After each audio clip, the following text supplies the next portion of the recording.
ঢাকার একটি ব্যস্ত দুপুর, তাপমাত্রা যেন হৃদয়ের উত্তাপকেও হার মানায়। মানুষের ভিড়, গাড়ির হর্ন আর কোলাহলের মাঝে নিজেকে একটু শান্তির খোঁজে নিয়ে গেল তানিয়া পুরনো বইয়ের দোকানে। ধুলোমাখা কিছু বইয়ের মাঝে হঠাৎ একটি হলুদ চিঠি পড়ে থাকতে দেখে সে কৌতূহলী হয়ে হাতে তুলে নেয়। চিঠির প্রথম লাইনেই চোখ আটকে যায়। তোমাকে যে কতটা ভালোবাসি তা হয়তো কখনো বলিনি, কিন্তু প্রতিটি শব্দে তুমি ছিলে। তানিয়া থমকে যায়। কে লিখেছে? কার জন্য? কোথা থেকে এল এই চিঠি? চিঠির নিচে স্বাক্ষর আরিফ। তানিয়ার হৃদয় কেঁপে ওঠে। এই নামটা তার জীবনে এক সময় ছিল পুরো একটা পৃথিবী। 5 বছর আগে যখন বিশ্ববিদ্যালয়ের শেষ বর্ষে তারা আলাদা হয়ে যায়, তখন আরিফ বলেছিল, আমরা আবার দেখা করব, হয়তো অন্য কোথাও, অন্য কোনো সময়ে, কিন্তু অনুভূতিটা থাকবে একই। কিন্তু সময় পেরিয়েছে, বাস্তবতা এসে দাঁড়িয়েছে স্বপ্নের মুখোমুখি। তানিয়া কর্পোরেট জীবনে ব্যস্ত, আর আরিফ কোথায় আছে সে জানে না। আজ হঠাৎ এই চিঠি। সেই চিঠির পেছনের তারিখ খুঁজে পায় 12ই মার্চ 2020। আজকের দিনটাই সেই দিন, হুবহু 5 বছর আগে লেখা।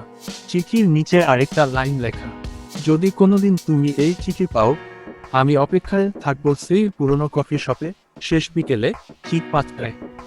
তানিয়ার ঘড়ির কাঁটা তখন 4টা 20 বাজে। বুকের ভেতর কিছু একটার শব্দ বাড়তে থাকে। সে হঠাৎ সব কাজ ফেলে ছুটে যায় সেই কফি শপের দিকে। Red bench. কফি শপটা এখন অনেকটাই বদলে গেছে। দেয়ালে নতুন রং, চেয়ার টেবিল আরো চকচকে, কিন্তু কোনার সেই টেবিলটা ঠিক আগের মতোই আছে, যেখানে আরিফ সবসময় বসত এক কাপ ব্ল্যাক কফি নিয়ে। তানিয়া ভেতরে ঢুকতেই চারপাশ খুঁজে দেখে, কেউ নেই। কিছুটা হতাশ হয়ে বসে পড়ে সেই কোনার টেবিলে। ওয়েটার এসে জানতে চায়, আপনার জন্য কেউ অপেক্ষা করছিল। উনি বলে গেছেন, আপনি যদি আসেন, তাহলে এটা যেন আপনাকে দিই। ওয়েটার একটা খাম এগিয়ে দেয়। তানিয়া কাপা হাতে খামটা খোলে। চিঠি। তুমি যদি এসো, তবে আমি জানবো আমার অপেক্ষার মানে ছিল। যদি না আসো, আমি ধরে নেব কিছু অনুভূতি শুধুই হৃদয়ে বেঁচে থাকে, বাস্তবে নয়। তানিয়ার চোখে জল এসে যায়। সে উঠে দাঁড়ায়, চারদিকে তাকায়। হঠাৎ দরজার পাশে একটা পরিচিত হাসি। আরিফ।